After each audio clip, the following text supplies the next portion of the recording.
चलिए कुछ और न्यूमेरिकल देखते हैं।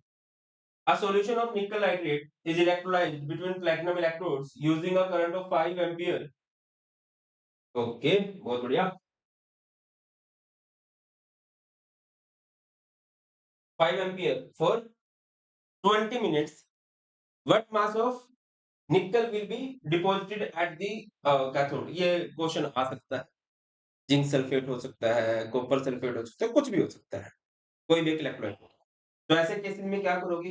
जो आपको इलेक्ट्रोलाइट दे रखा है, सबसे पहले आप उसको आयंस में तोड़ोगे, तो ये कैसे टूटेगा?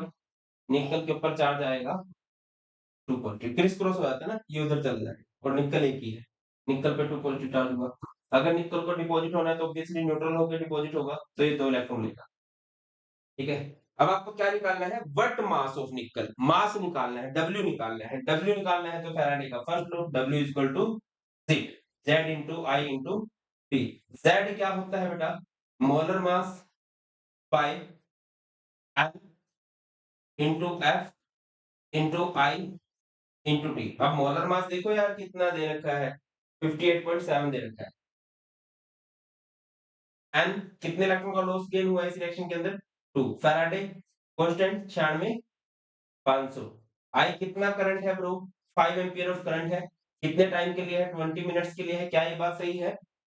जी नहीं, ये बात सही नहीं है, क्योंकि टाइम आपको सेकंड्स के अंदर लेना है, तो यहाँ पर सेकंड में कन्वर्ट कर देंगे। ठीक है, डबल जीरो से डबल जीरो कट कर देंगे, मुश्किल काम मैं कर देता हूँ, 2 से 2 भी कट हो जाएगा, और जब आप इस सारे को सोल्व करोगे तो ये आपका आंसर आ जाएगा। एक क्वेश्चन देखते हैं फैराडे के सेकंड लॉ से रिलेटेड। अच्छा, फैराडे का जो सेकंड लॉ था उसमें हमने 2 बिक्कर लिए थे, उसमें 2 अलग-अलग इलेक्ट्रोलाइट लिए थे। आप 2 से ज्यादा बिक्कर भी ले सकते हो, 2 से ज्यादा इलेक्ट्रोलाइट भी ले सकते हो, जैसे कि यहाँ पर भी किया गया। ठीक है, और बिल्कुल सिंपल से न्यूमेरिकल होते हैं, थोड़ा-सा दिमाग लगा लेना। और मैं सच बता रहा हूँ, इनका क्वेश्चन सेकंड फैराडे का जो सेकंड लॉ है, इसको क्वेश्चन बहुत बड़ा होता है, जिससे बच्चे बोर हो जाते हैं। बट आंसर बहुत छोटा-सा होता है। थोड़ा-सा कांसेप्ट समझने की कोशिश करना। 3 electrolyte thick cell A, B and C containing electrolyte zinc sulfate, silver nitrate and copper sulfate। अच्छा, जस्ट अ मिनट, मैं शायद एक चीज मिसिंग हो गई हमसे। हमने एक बात की थी कि मास ऑफ एजी डिपॉजिटेड कितना डिपॉजिट होगा? Equivalent mass of AG, mass of CU deposited equivalent mass of C. अगर आपको किसी भी आयन के लिए, किसी भी मेटल के लिए इक्विवेलेंट मास निकालना है, तो उसका फॉर्मूला होगा molar mass of that metal to the charge on ion. ये है इसका फॉर्मूला। ठीक है, चलो इधर आ जाओ आप। कहां तक पहुंच गए थे हम? CSO4 respectively were collected in series. A steady current of 1.50 ampere was passed through them until 1.45 gram of silver were deposited at the cathode of cell B. How long did the current flow? What mass of copper and zinc were deposited? देखो, जब कभी ऐसा question आ जाए तो आपको थोड़ा-सा data जो दिया गया है वो सिल्वर नाइट्रेट का दिया गया है, तो उसमें से आप टाइम निकाल लोगे और फिर उस टाइम का यूज़ करके बाकी केस में आप मास निकाल सकते हो बहुत इजीली। चलो देखते हैं कैसे कर सकते हैं। सबसे पहली बात, आपको सिल्वर का डाटा दिया गया है, तो सिल्वर नाइट्रेट को आयंस में तोड़ लो, उसके बिना तो कहानी होगी नहीं। AgNO3 क्या बन जाएगा? Ag positive, NO3 negative. Ag positive, Ag बन के डिपॉजिट होगा, सिल्वर बन के डिपॉजिट होगा, तो उसको एक इलेक्ट्रॉन की जरूरत पड़ेगी। W इक्वल टू क्या होता है? Z, Z into I into T, और Z का फॉर्मूला क्या होता है? Molar mass by N into F into I into T। अब W इन्होंने बता रखा है कि कितना सिल्वर डिपॉजिट हो रहा है, 1.45। यहाँ से हम लोग क्या निकालेंगे? टाइम निकालेंगे। टाइम कैसे निकाला जाएगा भाई? देखो, मोलर मास सिल्वर का 108 है, एन एक इलेक्ट्रॉन का इसने गेन किया है 550 फैराडे की वैल्यू है। कितना करंट पास कराया गया था? ब्रावो, करंट पास कराया गया था, हाँ हाँ हाँ, ये रहा 1.5 एम्पियर का। टाइम हमें नहीं पता, टाइम निकाल के यहाँ से टाइम आ गया, बात खत्म, टाटा बाय बाय गया। अब हर एक केस में अब आपको कॉपर सल्फेट कॉपर बताने कितना डिपॉजिट हो गया, तो कॉपर सल्फेट को आयंस में तोड़ो, किसमें टूट जाएगा? Cu 2 पॉजिटिव, SO4 2 नेगेटिव, तो कॉपर 2 पॉजिटिव 2 इलेक्ट्रॉन लेके क्या बनाएगा? कॉपर। W का formula Z, Z is electrochemical equivalent molar mass by N into F into I into T। Molar mass कितना होता है? कॉपर का मोलर मास होता है ब्रो 63.5। इनटू में I इज करंट, करंट तो ऑब्वियसली सीरीज है तो सब में से बराबर ही पास होगा 1.50। ठीक है, और टाइम कितना है भाई, टाइम ये रहा जो हमने कैलकुलेट किया, और बाय में एन एन क्या होता है, नंबर ऑफ इलेक्ट्रॉन लॉस और गेन, कितने इलेक्ट्रॉन का लॉस गेन हुआ है, ऊपर तो 2 इलेक्ट्रॉन का, अच्छा गेन ही करना है, लॉस नहीं करना है, क्योंकि मेटल को डिपॉजिट होना है तो वो न्यूट्रल होकर डिपॉजिट होगी, और ये 550 आ गया। सेम आप जिंक सल्फेट के लिए कर सकते हो, सिंपल समझा रहा हूँ, जिंक सल्फेट को आपने डिपॉजिट कराना है तो आप जिंक को तोड़ दोगे आयंस में, Zn 2 positive, SO4 2 negative, deposit किसमें होना है, जिंक में, तो Zn 2 पॉजिटिव क्या करेगा, 2 इलेक्ट्रॉन लेके जिंक में आएगा, फॉर्मूला वही है मास डिपॉजिट का, Z into I into T, W is equal to जित, और इसका formula molar mass by N into F into I into T, molar mass copper zinc का कितना होता है 65.3 दे रखा है, I करंट दोनों में से 1.50, T कितने टाइम के लिए 863.7, एन 2 इलेक्ट्रॉन का गेन क्या है और 550। क्लियर है बेटा, इस तरह से इसका कोई भी क्वेश्चन बहुत इजीली किया जा सकता है, बहुत इजी इजी से न्यूमेरिकल आते हैं, डोंट वरी। आगे मूव करते हैं भाई, इलेक्ट्रोलिटिक कंडक्शन, इलेक्ट्रोलाइट के बारे में बड़ी बात होने वाली, ठीक है, तो हम सबसे पहले बात करेंगे इधर रेजिस्टेंस की। नाउ रेजिस्टेंस क्या होता है, रेजिस्टेंस का मतलब होता है रुकावट, है ना, हिंड्रेंस जिसे कहते हैं, कहीं भी रेजिस्टेंस अगर देखा जाए, it measure the obstruction to the flow of current, resistance जो होती है वो डायरेक्टली प्रोपोर्शनल होती है to the length of conductor and inversely proportional होती है to the area of cross section of conductor, तो R is L by A, इस प्रोपोर्शनलिटी कांस्टेंट को हटाएंगे, R क्या बन जाएगा, रो L बाय A। मैं काम करता हूँ, मैं सारे के सारे फॉर्मूला जो है यहाँ से मैं आपके लिए सम अप कर देता हूँ, ये फिजिक्स है, शायद आप लोगों को थोड़ा बहुत पता हो, तो हम सबसे पहले बात करने वाले हैं बेटा जी यहाँ पर रेजिस्टेंस की। रेजिस्टेंस किसे कहते हैं, obstruction to the flow of electric current, resistance देखा गया डायरेक्टली प्रोपोर्शनल होती है लेंथ के, इनवर्सली प्रोपोर्शनल होती है एरिया के, आर क्या हो जाएगा, इज एल बाय ए, तो यहां से आर इज इक्वल टू क्या बनेगा, rho L by A, where this rho is, इस रो को क्या बोलते हैं, इस रो को क्या बोलते हैं, स्पेसिफिक रेजिस्टेंस, स्पेसिफिक रेजिस्टेंस, या फिर इसका दूसरा नाम होता है रेजिस्टिविटी। अगर आपको इस रो का फॉर्मूला निकालना है तो ये क्या हो जाएगा, are into A bye,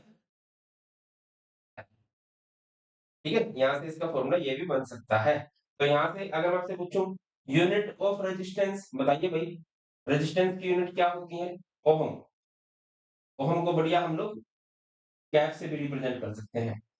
unit of resistivity क्या होती है बेटा, रेजिस्टिविटी की यूनिट क्या होती है, ओहम, एरिया मीटर स्क्वायर में होगा, और ये मीटर में, मीटर्स, इससे मीटर कैंसिल हो जाएगा, तो ये हो जाएगा ओहम मीटर, या फिर क्या, मीटर, छोटी यूनिट अगर यूज करनी है तो सेंटीमीटर की यूज कर सकते हो, ठीक है। इसके बाद हमारे पास क्या आ जाता है बेटा, कंडक्टेंस, कंडक्टेंस ध्यान से समझिएगा, कंडक्टेंस, कंडक्टेंस को हम लोग किससे रिप्रेजेंट करते हैं, जी से या फिर सी से, जैसे रेजिस्टेंस क्या होती है, obstruction to the flow of electric current, उसी तरह से रेजिस्टेंस क्या होती है, it is the ease with which electricity flow through a conductor, कितनी आसानी से एक जगह से करंट पास हो सकता है, वही उसकी कंडक्टेंस होती है। या फिर मतलब यार मेरे साथ मेरा फेमस किस्सा हुआ था स्कूल में, फिजिक्स तो ज्यादा बनती नहीं थी, हिंदी मीडियम वाले थे मतलब, और इंग्लिश मीडियम में भाई मैम ने बड़ी, फिजिक्स वाली मैम थी, बड़ा टॉर्चर किया उन्होंने, मेंटली प्रेशराइज करते थे वो। चलो come to the point, point ये था कि उन्होंने मेरे को बोला व्हाट इज रेजिस्टेंस, मैंने बोला it is the reciprocal of conductance, उन्होंने बोला वाओ, उन्होंने बोला देन व्हाट इज कंडक्टेंस, मैंने बोला it is the reciprocal of resistance, पता नहीं क्यों उन्होंने ऐसे थप्पड़ मार दिया, क्या गलत था क्या? देखिए कंडक्टेंस क्या होती है, it is the reciprocal of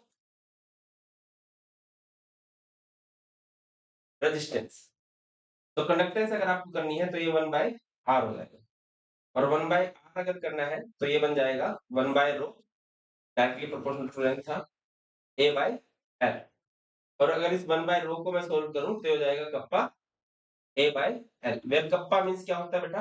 kappa means होता है bro bro bro bro bro bro, इसे बोलते हैं स्पेसिफिक कंडक्टेंस। स्पेसिफिक कंडक्टेंस या फिर इसको आप लोग सिंपली कंडक्टिविटी भी बोल सकते हो। और अगर यहाँ से आपको कप्पा का अच्छा यहाँ से सी का फॉर्मूला क्या बन गया है? Kappa A by L. और अगर आपको यहाँ से कप्पा का फॉर्मूला निकालना है तो ये क्या हो जाएगा? सी इंटू एल बाय ए। ठीक है? और सी या फिर सी, इसको जी भी लिखा जा सकता है ना? और ये जो एल बाय ए है ये एक कांस्टेंट होता है, इसको जी स्टार बोलते हैं। ये कप्पा बन गया। अब ये जी स्टार क्या होता है? जी स्टार मीन्स होता है बेटा सेल कांस्टेंट। देखिए जो भी आप लोग सेल बनाते हो उसकी लेंथ और जो उसका एरिया है वो फिक्स होता है। दैट्स व्हाई इसको हम लोग कांस्टेंट होता है, इसी को हम लोग क्या बोल सकते हैं? सेल कांस्टेंट भी बोल सकते हैं। क्लियर है? अब एक अति आवश्यक बात और है, यूनिट ऑफ कंडक्टेंस क्या होगी? यूनिट ऑफ कंडक्टेंस, कंडक्टेंस की यूनिट क्या होंगी ब्रो? ओहम यूनिवर्स या फिर मोहो या फिर कैप यूनिवर्स या फिर साइमन गो बैक, है ना? और अगर मैं आपसे पूछूं यूनिट ऑफ कप्पा, कंडक्टिविटी की यूनिट क्या होंगी बेटा? Ohm inverse, centimetre inverse. ठीक है? Mho centimetre inverse, siemens centimetre inverse, कुछ भी आप लोग कर सकते हो। बेटा ये मैंने पूरे का पूरा सारा आपको समझा दिया है। अगर आपको बुकिश थोड़ी सी लैंग्वेज पे जाना है तो आप यहाँ पे आ सकते हो। तो हो गया, R is rho L by A, unit होती है इसकी ओहम। अब स्पेसिफिक रेजिस्टेंस और रेजिस्टिविटी क्या होती है? रो। रो का फॉर्मूला क्या बनेगा यहाँ से? ये इधर चला जाएगा, ए एल फॉर्म में आ जाएगा, आर ए बाय एल। ठीक है? और अगर इसको कभी किसी को भी डिफाइन करना बहुत इजी हो जाता है, मैंने आपको बोला भी है। अगर किसी कांस्टेंट को डिफाइन करना है, जैसे हमें इस कांस्टेंट को डिफाइन करना है, तो लेंथ को 1 मान दो और इसको भी 1 मान लो।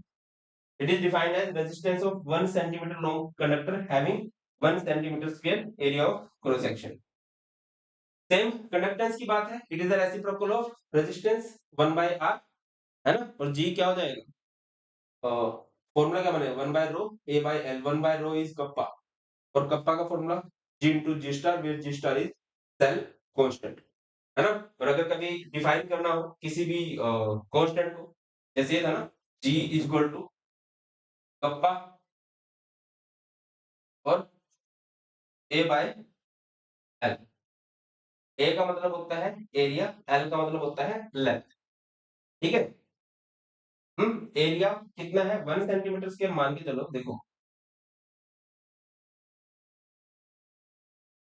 इलेक्ट्रोलाइट की कंडक्टेंस की बात कर रहे हैं ना, यहाँ पर हमने, मैं इसको दोबारा बनाता हूँ थोड़ा सा। हमने एक कंटेनर लिया, ध्यान से सुनो। यहाँ पर हमने एक कंटेनर ले लिया। ठीक है? ये हमने इलेक्ट्रोड्स लगा। अब ये जो इलेक्ट्रोड्स हैं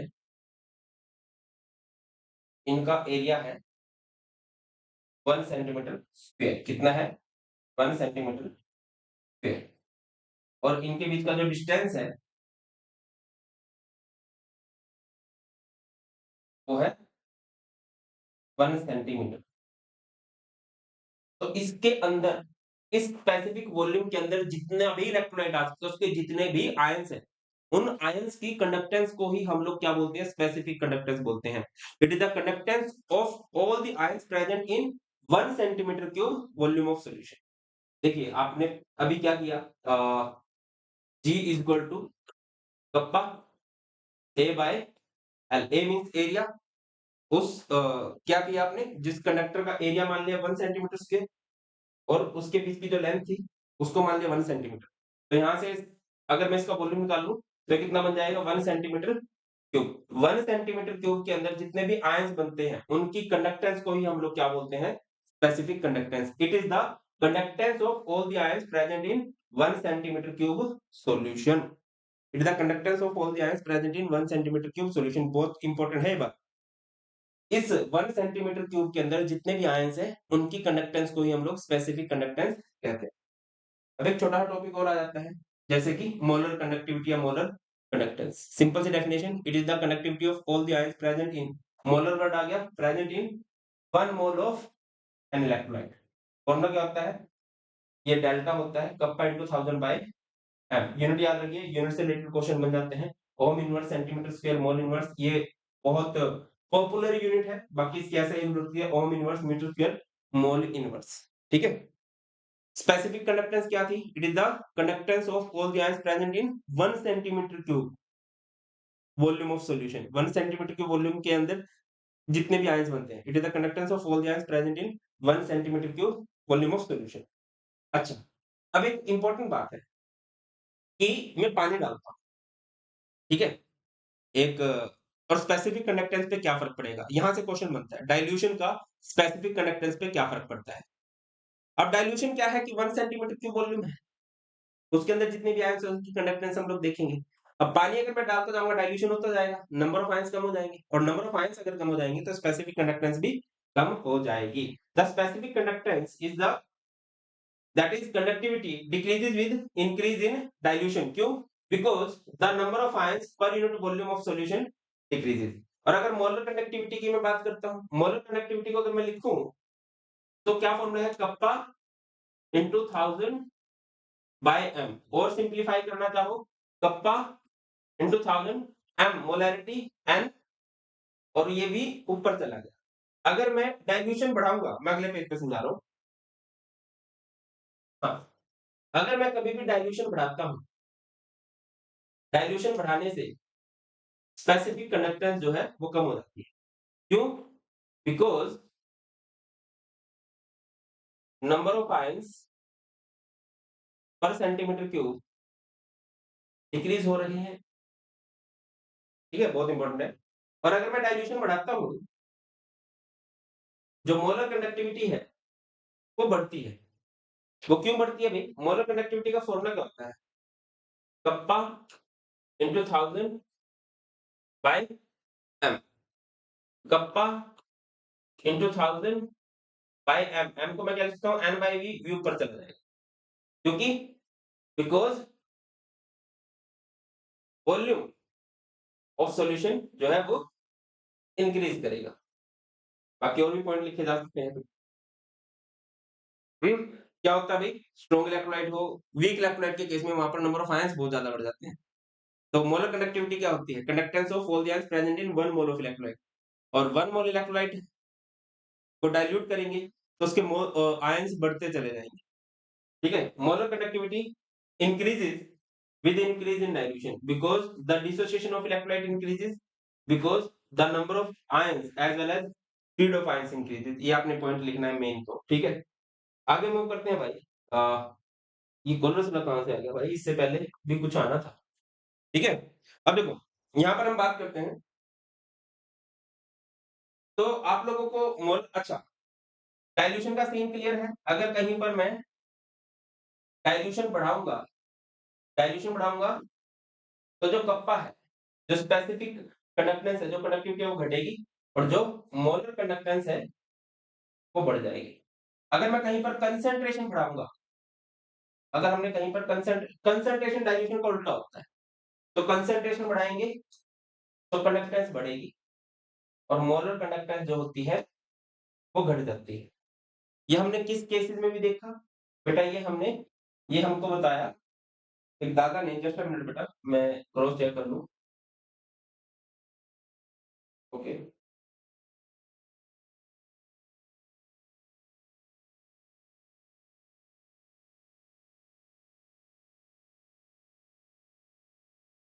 ओके, जस्ट अ मिनट। हाँ, जी बाय हक्कर, उन्होंने भी यही बात बोली कि अगर कहीं पर कंसंट्रेशन बढ़ाई जाएगी तो मोलर कंडक्टिविटी जो है वो घटेगी। इसको हम ग्राफ की हेल्प से समझ सकते हैं बेटा। देखिए, समझिएगा ध्यान से। इस तरफ हम लेते हैं कंसंट्रेशन का रूट, और इस तरफ हम लोग ले लेते हैं मोलर कंडक्टिविटी। ठीक है, और यहाँ पर हम लोग स्ट्रॉन्ग इलेक्ट्रोलाइट ले लेते हैं। ध्यान से समझिएगा इस बात को, स्ट्रॉन्ग इलेक्ट्रोलाइट। जैसे जैसे आप कंसंट्रेशन बढ़ा रहे हो तो उनकी जो मोलर कंडक्टिविटी है वो घटती चली जाती है किसी भी स्ट्रॉन्ग इलेक्ट्रोलाइट के लिए। ठीक है? अच्छा, अगर आप इसको एक्स्ट्रा प्लॉट करोगे बैक साइड में वाई एक्सिस की तरफ, तो आप लोग क्या निकाल सकते हो? Molar conductivity when concentration approaches to 0। इसको क्या बोलते हैं? Molar conductivity when concentration approaches to 0, या फिर इसका दूसरा नाम क्या होता है? अब जीरो को कंसंट्रेशन कब अप्रोच करने लगे? कंसंट्रेशन गाढ़ापन जीरो को कब अप्रोच करेगा? जीरो के बराबर कब होने लगेगा? Molar conductivity at infinite dilution. Even इसका एक और नाम होता है, दो नाम हो चुके हैं। इसका नाम होता है बेटा लिमिटिंग मोलर कंडक्टिविटी। क्या बोलते हैं इसको? लिमिटिंग मोलर कंडक्टिविटी बोल देते हैं। क्लियर है? ये स्ट्रॉन्ग इलेक्ट्रोलाइट का केस है। स्ट्रॉन्ग इलेक्ट्रोलाइट कि जब हम कंसंट्रेशन घटा रहे हैं, अभी हमने बताया भी है कि अगर आप कंसंट्रेशन बढ़ाओगे तो मोलर कंडक्टिविटी घटेगी, या फिर अगर मैं कंसंट्रेशन घटाऊंगा तो मोलर कंडक्टिविटी बढ़ेगी। इस तरफ आप कंसंट्रेशन घटाते जा रहे हो तो देखो मोलर कंडक्टिविटी की वैल्यू बढ़ती जा रही है, और जब आप जीरो एक्स्ट्रा प्लॉट करके जीरो पे आप वैल्यू निकाल सकते हो। ये स्ट्रॉन्ग इलेक्ट्रोलाइट की बात हो गई। अगर यहीं पर आप वीक इलेक्ट्रोलाइट के लिए बात करते हो, वीक इलेक्ट्रोलाइट का ग्राफ बेटा कुछ इस तरह से होता है। 99% मैं श्योर हूं कि इस टॉपिक से क्वेश्चन आपका एग्जाम के अंदर बन जाएगा। यहाँ पर मोलर कंडक्टिविटी वर्सेस कंसंट्रेशन के रूप का ग्राफ है। कोई वीक इलेक्ट्रोलाइट है, वीक इलेक्ट्रोलाइट इस तरह से होता है, बहुत कम सी वैल्यू होती है इसकी।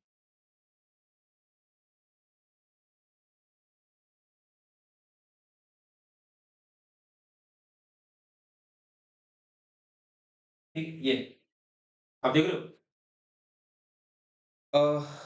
जब हम कंसंट्रेशन घटा रहे हैं इस तरह, इस तरह मोलर कंडक्टिविटी दोनों के केस में बढ़ रही है।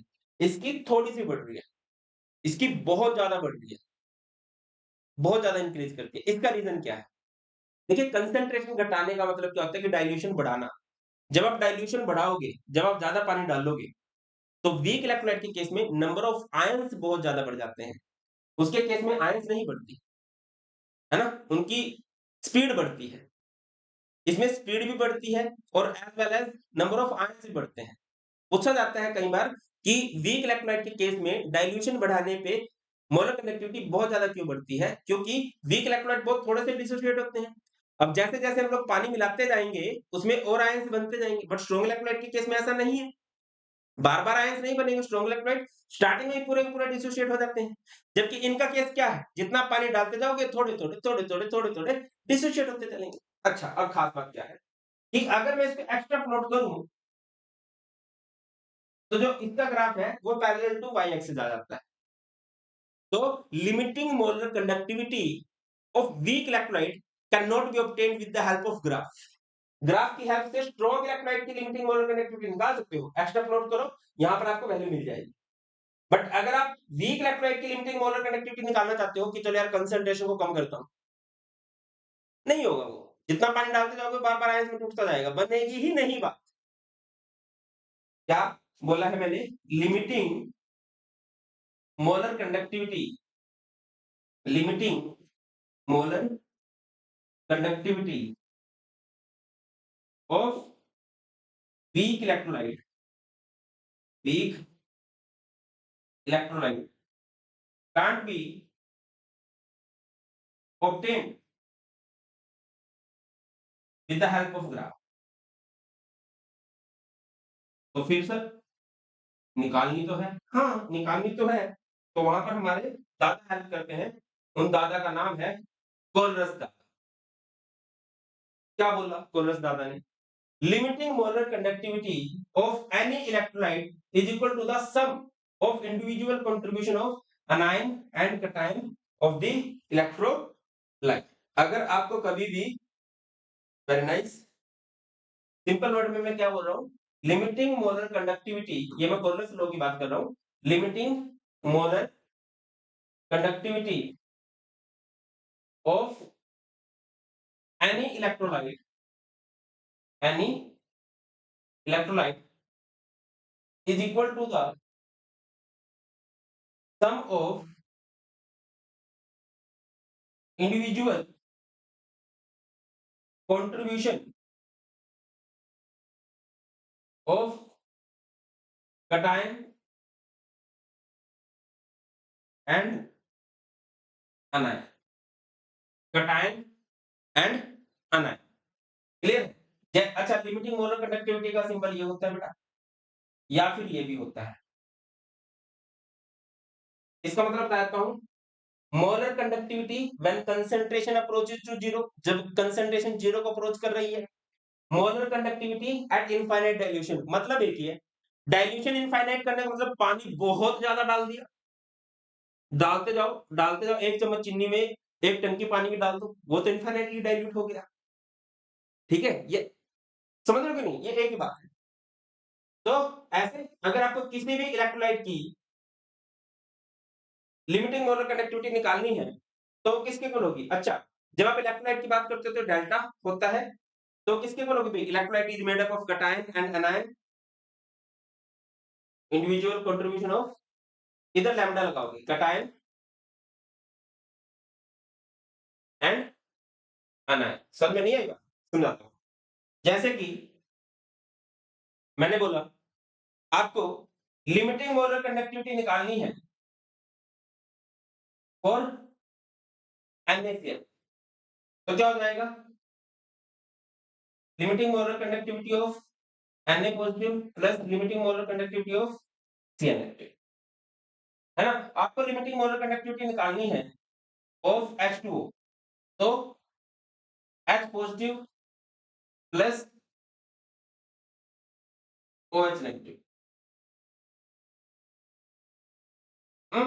Limiting molar conductivity of KBr अगर आपको निकालनी है, तो limiting molar conductivity of K positive plus limiting molar conductivity of Br negative. मतलब कोई भी इलेक्ट्रोलाइट है, इधर वो स्ट्रॉन्ग है और वो वीक है, उसके कैटायन और एनायन का सम करके किसी भी तरह कैटायन एनायन की वैल्यू ले आओ और उसका सम कर दो, तो आप लिमिटिंग मोलर कंडक्टिविटी निकाल सकते हो।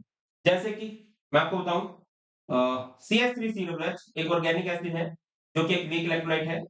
ग्राफ की हेल्प से आप इसकी लिमिटिंग मोलर कनेक्टिविटी नहीं निकाल सकते, but with the help of Kohlrausch law निकाली जा सकती है। CH3 COO negative and H positive. जैसे अमोनियम हाइड्रोक्साइड है, limiting molar conductivity of NH4 positive plus limiting molar conductivity of OH negative. इस तरह से बेटा जी आप किसी की भी लिमिटिंग मोलर कंडक्टिविटी निकाल सकते हो। ये हमारे दादा ने हमारी हेल्प कर दी। अब क्वेश्चन है, क्वेश्चन क्या, इसकी एप्लीकेशन है कि चलो यार कोलोरेंस लॉ तुम पढ़ लोगे, बढ़िया से पढ़ लोगे, इसके एप्लीकेशंस क्या-क्या है, इसका फायदा क्या-क्या है, कोई पढ़े क्यों इसको? फायदा number 1, to calculate limiting molar conductivity of weak electrolyte. किसी भी इलेक्ट्रोलाइट की लिमिटिंग मोलर कंडक्टिविटी निकाली जा सकती है। स्ट्रॉन्ग की तो हम ग्राफ की हेल्प से भी निकाल सकते हैं, वीक की तो नहीं निकाल सकते, तो वहां पर ये हेल्प करता है। अब जैसे कि आपको कभी लिमिटिंग मोलर कंडक्टिविटी निकालनी है किसकी? CH3 COOH, तो कैसे निकालोगे? Limiting molar conductivity of CH3 COO negative plus limiting molar conductivity of H positive. अब आपको किसी तरह इसकी वैल्यू पता करनी है, तो देखो यार, कौन कौन से इलेक्ट्रोलाइट की जरूरत पड़ सकती है। एक ऐसा इलेक्ट्रोलाइट जिसमें CH3 COO हो, एक ऐसा इलेक्ट्रोलाइट जिसमें H भी हो। ठीक है, तो CH3 COO चाहिए, H चाहिए, बट Na और Cl फालतू आ गए, तो ऐसे करो। ठीक है, इनके लिए एक्सप्रेशन अगर आप लिखोगे, तो CH3 COO Na को क्या लिख सकते हो? CH3 COO नेगेटिव और इधर Na पॉजिटिव। यहाँ पर limiting molar conductivity of H positive, इधर Cl negative, limiting molar conductivity of Na positive, इधर Cl negative. It's your equation number 1, it's your equation number 2, it's your equation number 3। Important बात क्या है कि जो चाहिए CH3 COO चाहिए और H चाहिए, वो 1 और 2 में है, और जो नहीं चाहिए वो इक्वेशन नंबर 3 में, तो आप लोग ऑपरेशन लगा सकते हो, ऑपरेटिंग 1 + 2 - 3। लगा दो भाई ऑपरेशन, क्या दिक्कत? 1 + 2, 1 में क्या-क्या है? 1 में ये है ना? CH3 COO नेगेटिव और इधर Na पॉजिटिव, ये भी है भाई, है ना? H पॉजिटिव Cl नेगेटिव, ये नहीं चाहिए, ये नहीं चाहिए तो इसको माइनस करो तो अंदर के साइन चेंज हो जाएंगे। Limiting molar conductivity of Na positive, limiting molar conductivity of Cl negative. Sign उल्टे हैं तो चीजें कैंसिल हो सकती हैं, Na पॉजिटिव से Na पॉजिटिव कैंसिल हो जाएगा और Cl नेगेटिव से Cl नेगेटिव। अब जो चाहिए वो बच गया, ये देखो ये बच गया, ठीक है ना? इस तरह से वैल्यू निकाली जा सकती है कभी भी, किसी की भी। क्लियर है बेटा? किसी की भी वैल्यू आप लोग निकाल सकते हो। चलो ओके, क्वेश्चन भी करेंगे, डोंट वरी। और क्या फायदा है? It is used to calculate degree of dissociation of weak electrolyte. Degree of dissociation का फॉर्मूला अल्फा, फॉर्मूला क्या होगा? Limiting molar conductivity by molar conductivity at given concentration. इसके अलावा to calculate dissociation constant, dissociation constant के acid के लिए हो सकता है, बेस के लिए हो सकता है, के फॉर्मूला बनेगा C alpha square by 1 minus alpha, where C means concentration, molarity, alpha is degree of dissociation जो आपने ऊपर निकाला है ना? क्या? Limiting molar conductivity by molar conductivity at given concentration. ये न्यूमेरिकल करेंगे डॉक्टर, ये मैंने नहीं देखा है बट नीट जेईई के लिए कभी क्वेश्चन बनता हो तो बनता हो, बट बोर्ड्स के लिए इससे क्वेश्चन नहीं बनता है। To calculate molar solubility of sparingly soluble salt. Sparingly soluble क्या होते हैं? जो बहुत कम सोल्यूबल होते हैं, जैसे BaSO4 AgBr AgI। तो फॉर्मूला क्या बनेगा? कप्पा इनटू 1000 बाय, ये फॉर्मूला देखा देखा से लग रहा हो यहाँ पर मोलर कंडक्टिविटी, ये लिमिटिंग मोलर कंडक्टिविटी है, kappa into 1000 by limiting molar conductivity. इस तरह से आप किसी भी स्पेरिंगली सोल्यूबल सॉल्ट की सोल्युबिलिटी निकाल सकते हो। ऐसे सॉल्ट जिनकी सोल्युबिलिटी बहुत कम है उनकी सोल्युबिलिटी निकाल सकते हो, कप्पा इनटू 1000। रिपीट कर रहा हूं, क्या क्या निकाला जा सकता है भैया? किसी भी वीक इलेक्ट्रोलाइट की लिमिटिंग मोलर कंडक्टिविटी, इसके अलावा डिग्री ऑफ डिसोसिएशन, क्या फॉर्मूला होता है? Limiting molar conductivity to the molar conductivity at given concentration. इसके अलावा डिसोसिएशन कांस्टेंट निकाल सकते हो, C alpha square 1 minus alpha. Solubility निकाल सकते हो किसी भी स्पेरिंगली सोल्यूबल सॉल्ट की, फॉर्मूला क्या बनेगा? Kappa into 1000 by limiting molar conductivity. इस तरह से ये इसकी एप्लीकेशंस होती हैं। अब इसके कुछ क्वेश्चंस ट्राई करते हैं।